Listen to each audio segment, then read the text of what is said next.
The #1 diet to lose fat? I think I found it. It's tough to lose fat, let alone keep it off. But there's a reason why the old saying, abs are revealed in the kitchen, is still around. Because it's true. Unfortunately, there's a ridiculous amount of misinformation out there. And even the popular diets that work tend to have more cons than pros. Today, I'm sharing the science-backed diet that's simple, easy to stick to, and just works. Here's everything you need to know. First off, you must understand that all fat loss diets, regardless of what you call it, have one simple goal: to get you into a calorie deficit where you're eating fewer calories than you burn every day. But in the diet I'll be showing you today, rather than cutting out foods, the first step is actually the opposite: eat more. Not just any food though, I'm talking about protein. One study published back in 2005 had participants change nothing else aside from eat twice as much protein as they usually do. You'd expect, since they were eating more, they'd gain weight, right? Well, here's what actually happened. After bumping up their protein intake, the participants ended up eating 440 fewer calories every day without them even realizing it. And after sticking to their high protein diet for 12 weeks, they lost almost 10 pounds of fat. Now, as for why this happened, part of it is because protein is extremely filling. Try to eat 400 calories worth of chicken breast compared to a bowl of cereal, and you'll be shocked with just how longer you stay full for. But the real power of protein is that when you're in a calorie deficit, your body can choose to burn off either fat or muscle for energy. Eating enough protein, ideally at least 0.8 grams per pound of your body weight per day, it sends a powerful signal to your body to keep your muscle and burn off your fat for energy. This is why high protein diets not only lead to more fat loss during the diet, but have also been shown to be more effective at preventing fat regain after the diet is over. However, don't make the same mistake I did and start having chicken breast for breakfast, lunch, dinner, and dessert. You have plenty of other options. For example, here's what 30 grams of different protein sources actually looks like. For every one of your meals, pick one that you actually enjoy. So we're going to continue the theme of eating more, but now with carbs. So back when I was attempting one of my first diets ever, I went on bodybuilding.com and I saw a post from a ripped bodybuilder sharing his diet. He explained how he cut out all his carbs and basically ate just meat and veggies. So the next day I gave it a shot. I cut out bread, rice, candy, even ketchup. Anything that contains some form of carbs. Now by day 3 of this, I felt like complete crap. Super low energy and my gym performance sucked. Now after about a week, I actually did end up losing about 5 pounds. But I was confused because I didn't look or feel any better. Well, this is why. So when you cut out carbs, initially you're gonna lose a ton of weight. But this is because carbs pull in water to your muscles. So almost all of that initial weight loss is from water, not fat. And the reason why cutting out carbs often makes you feel like crap is because they're your main source of energy, especially during high intensity exercise. Now eventually your body does adapt to this and learns to use other sources for energy. But the research is clear. As long as you're in the calorie deficit and eating enough protein, you'll lose fat regardless of if you're eating a ton of carbs or none at all. So for me personally, I'm half Filipino and I grew up eating rice with almost every meal. So cutting them out completely just didn't make any sense. And you should have seen the look on my mom's face when I told her I wouldn't be eating rice for dinner. That said, the calories from carbs add up fast. If you're currently overeating, then you probably will need to cut back on some of your carbs or at least choose less processed carbs that can keep you fuller for less calories. A good strategy I personally use is saving most of my carbs for before and after my workout for when I need the most energy, and then add them into my other meals depending on if I have the room for it. I should probably address the elephant in the room, which is my face. I just got back from Hawaii and I kid you not, I had the most epic fight with a shark. If you think my face looks bad, you should see what I did to Mr. Shark. Okay, fine. This is what actually happened. Happy? All right, back to the diet. All right, so far we've talked a lot about protein and carbs, but there is one more food group we've yet to cover: fats. Unlike carbs and protein, which only contain 4 calories per gram, fats are much easier to overeat with because they contain more than double the calories at 9 calories per gram. Now, aside from the obvious fats like desserts, cupcakes, or deep fried foods, the real problems are often the hidden fats that pack on the calories without us even noticing. For example, here's what 200 calories of salad dressing, mayo, cooking oil, cream, and butter actually look like.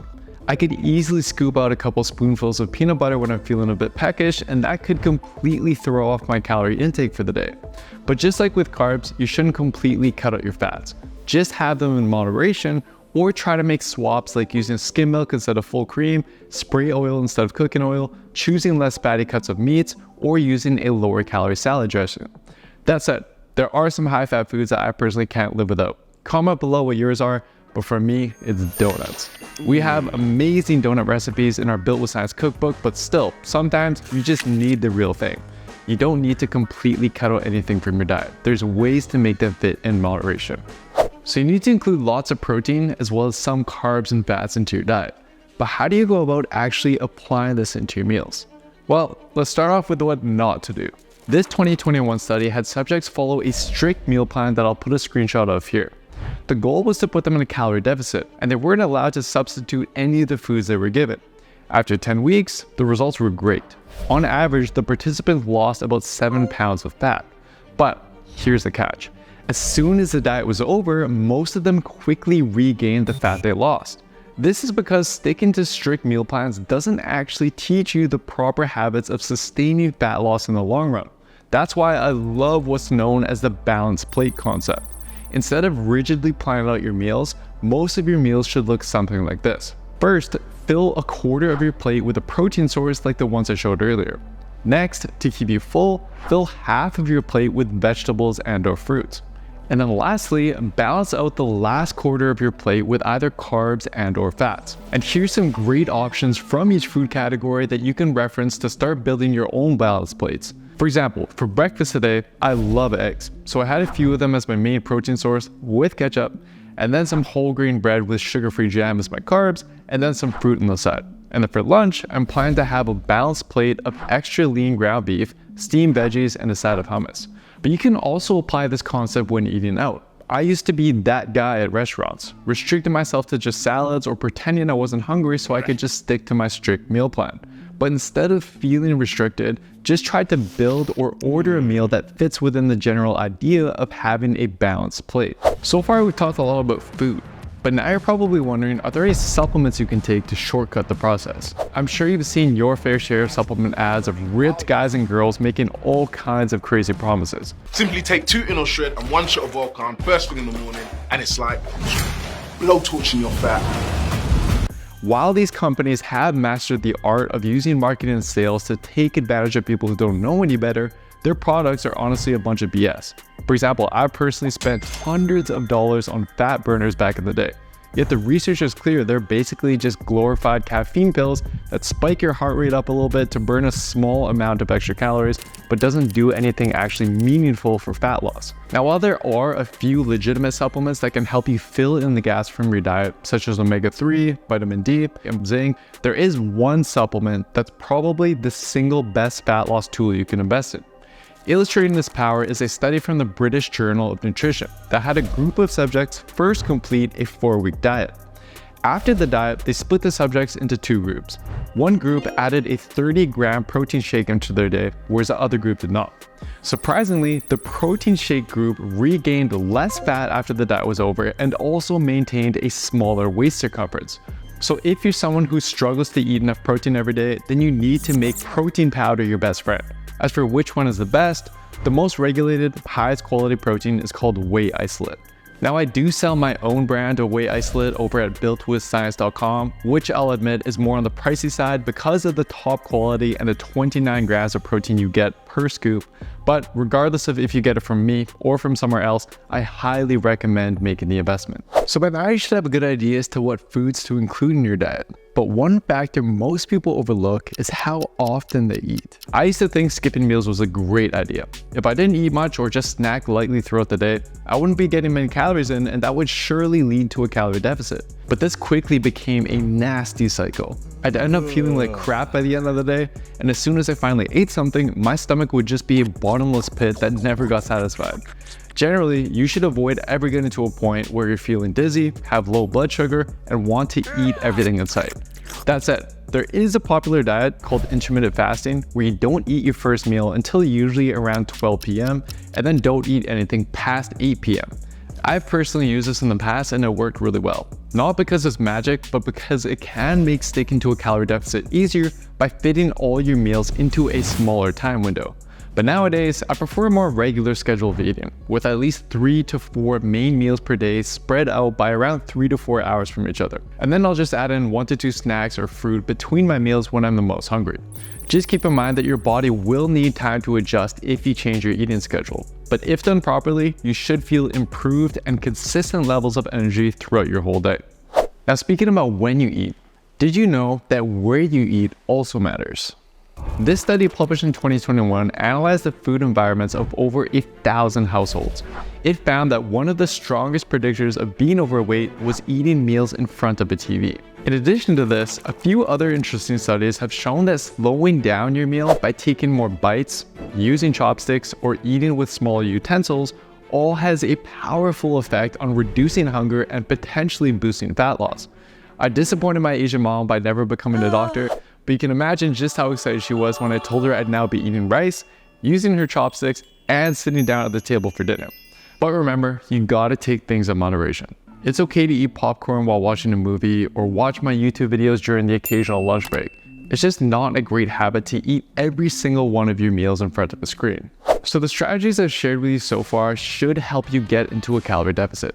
But I don't know if you guys have ever seen the video where average people try to keep up with a professional marathon runner's pace and end up falling off after like 20 seconds. That's kind of like what it's like if you completely change your diet overnight. Sure, bodybuilders and hardcore fitness guys like myself have no problem losing fat fast if needed. But you'll make way more progress making just small changes at a time and aiming to lose even just half a pound of fat every single week consistently, rather than losing a pound or two on some weeks and then gaining it all back again on other weeks. Now, as for how many calories is right for your body, you can head over to our custom calculator over at builtwithscience.com/calculator, where we'll give you calories for faster fat loss or slower fat loss depending on what's more realistic for you. But just keep in mind that you will mess up at some point. Maybe you'll binge eat really bad one night, or maybe you'll have a cheat meal gone wrong. And that's okay, it's happened to me countless times. One meal or even a whole day of eating junk won't ruin your progress. But if you find yourself cheating on your diet too often, then that's often a sign that you need to make it more enjoyable. For example, canned tuna is cheap, it's high protein, and it's low calorie, but I can't stand it. And excluding it from my diet hasn't affected my fat loss results at all. On the other hand, I love certain Filipino dishes like chicken adobo and kare-kare, so whenever my mom makes them, I always find a way to fit them in, or sometimes I'll just make healthier versions of them. Within our builtwithscience.com programs, we also give our members access to hundreds of easy, tasty, high-protein recipes that make dieting so much easier. But look online and just get experimenting. Create a diet you actually enjoy, because that's what you'll be more likely to stick to in the long run. Now, while we've looked at how to structure your meals and what to put in them, creating a healthy fat loss diet doesn't have to be crazy expensive. In fact, I created one of the cheapest fat loss meal plans. It includes all the concepts we've discussed in this video, and it only costs around $5 a day. So make sure to watch this video next to learn all about how to make the meals. But if you need more help and you want an all-in-one program that shows you exactly how to work out and what to eat every week to get in the best shape of your life, just head over to builtwithscience.com and take our quiz to create the best plan for you and your body. Thank you so much for watching, and I'll see you next time.